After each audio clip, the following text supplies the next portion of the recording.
This might be quite controversial, but Harry Potter Goblet of Fire, in my opinion, is the weakest Harry Potter movie. The biggest thing that we love about the Harry Potter franchise, Harry, Ron and Hermione, let's be honest.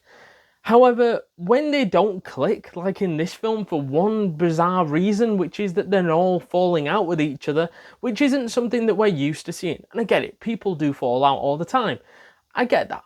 But not as much as they do in this film. As soon as Harry's name gets drawn out the cup, it's like, nobody gives a shit about Harry now. Let's just fuck him off. Let's just push him aside. That's how it seems. Ron becomes quite jealous and sort of like distances himself away from Harry. It's almost not cool anymore because you broke the rules.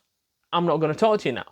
With Hermione, she is quite funny all the way through the film, more siding with Ron, which makes sense towards the back end of the franchise. But at this moment in time, it just seems very uncharacteristic for her to push herself that far away from Harry as well. And in halfway through the film, they're like, oh, we're friends again. But there's this constant back and forth of bitchiness, moaning that you just did not need to see in this film to this extent. On the Triwizard Tournament itself, which is meant to be the big selling point of the Goblet of Fire film, it just doesn't connect because of the 3 tasks themselves. On paper, it seems to be like, oh, a killing maze, which is like a death trap almost. That sounds exciting, right? Yeah.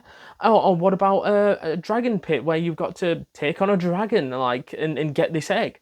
That sounds dangerous. Cool. Yeah, right. And then saving your friends at the bottom of a lake with mermaids, which are killing mermaids and stuff like that. That sounds really cool. But the execution of it, the first task, the dragon one, actually didn't do too bad. It was the best out of the 3. But again, it suffered with boredom. It suffered with dragging on too long. It was almost like you can't wait for the Triwizard Tournament like tasks to be done because you just want to get on with the story. You know where it's going to lead to because, let's be honest, the tasks themselves never feel like they put Harry in any jeopardy whatsoever. You know he's going to get through those. Even for the first time that you watch Harry Potter 4, you're not feeling Harry's going to get taken down by any of these things or any of these obstacles.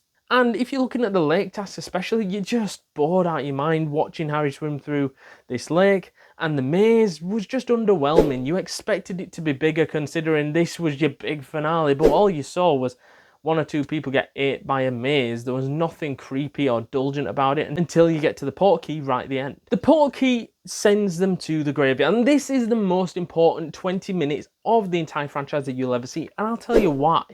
That 20 minutes was the moment where Harry realised he might be out of his depth a little bit, because Lord Voldemort was back.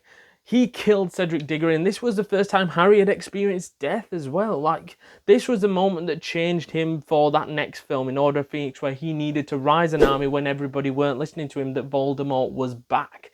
This was that moment where he went, oh my god, I've got to learn how to defend myself, because he was out of his depth. He was not able to go toe-to-toe with Lord Voldemort by himself. He had to have his parents' ghost come back to help him, and that graveyard scene just sets the tone for what the actual franchise was going to become. I think Voldemort himself coming back in this thing was good for us as the audience, because we finally got to put a face to the name that we'd heard about for the past 3 films. And I think bringing him in this film was a great end to this film as well. And the reveal of Barty Crouch Jr. being Mad-Eye Moody was a great reveal also, because it explains how Harry's name got in the Goblet of Fire and why he passed all the tasks, because he was pushing and pushing and pushing for Harry to get into that graveyard scene to bring Lord Voldemort back. I think it was just such a great moment that arguably was the biggest moment in the entire franchise, because that was the moment Harry realizes he needed to forge an army to fight the Death Eaters and to fight Lord Voldemort, because he knew he could not attack them by himself. I think that Barty Crouch Jr., whilst he was a great villain, should have been used more though. That's the biggest disappointment here, because you're just thinking, maybe we could have used Barty Crouch Jr. just that little bit more to explain why he's partnered up with the Death Eaters, why he sided with Lord Voldemort, because he's Barty Crouch Sr.'s son. He is the guy, Barty Crouch Sr., he works for the Ministry. Why did he suddenly turn to the dark side? So yeah, Goblet of Fire, for me, is a great film, just not on the level of the others. And it's just a shame, really, because it really could have been one of the best films if it had just tightened it up in certain areas, made the tasks more exciting, and also explained more about Barty Crouch Jr. Because in my opinion, this is a 7.6 out of 10 and a great film. Do let us know your thoughts down in those comments down below. Speaking of Lord Voldemort's return, his return was huge. And if you'd like to know the massive impact that that particular moment that changed everything did, then click on screen now.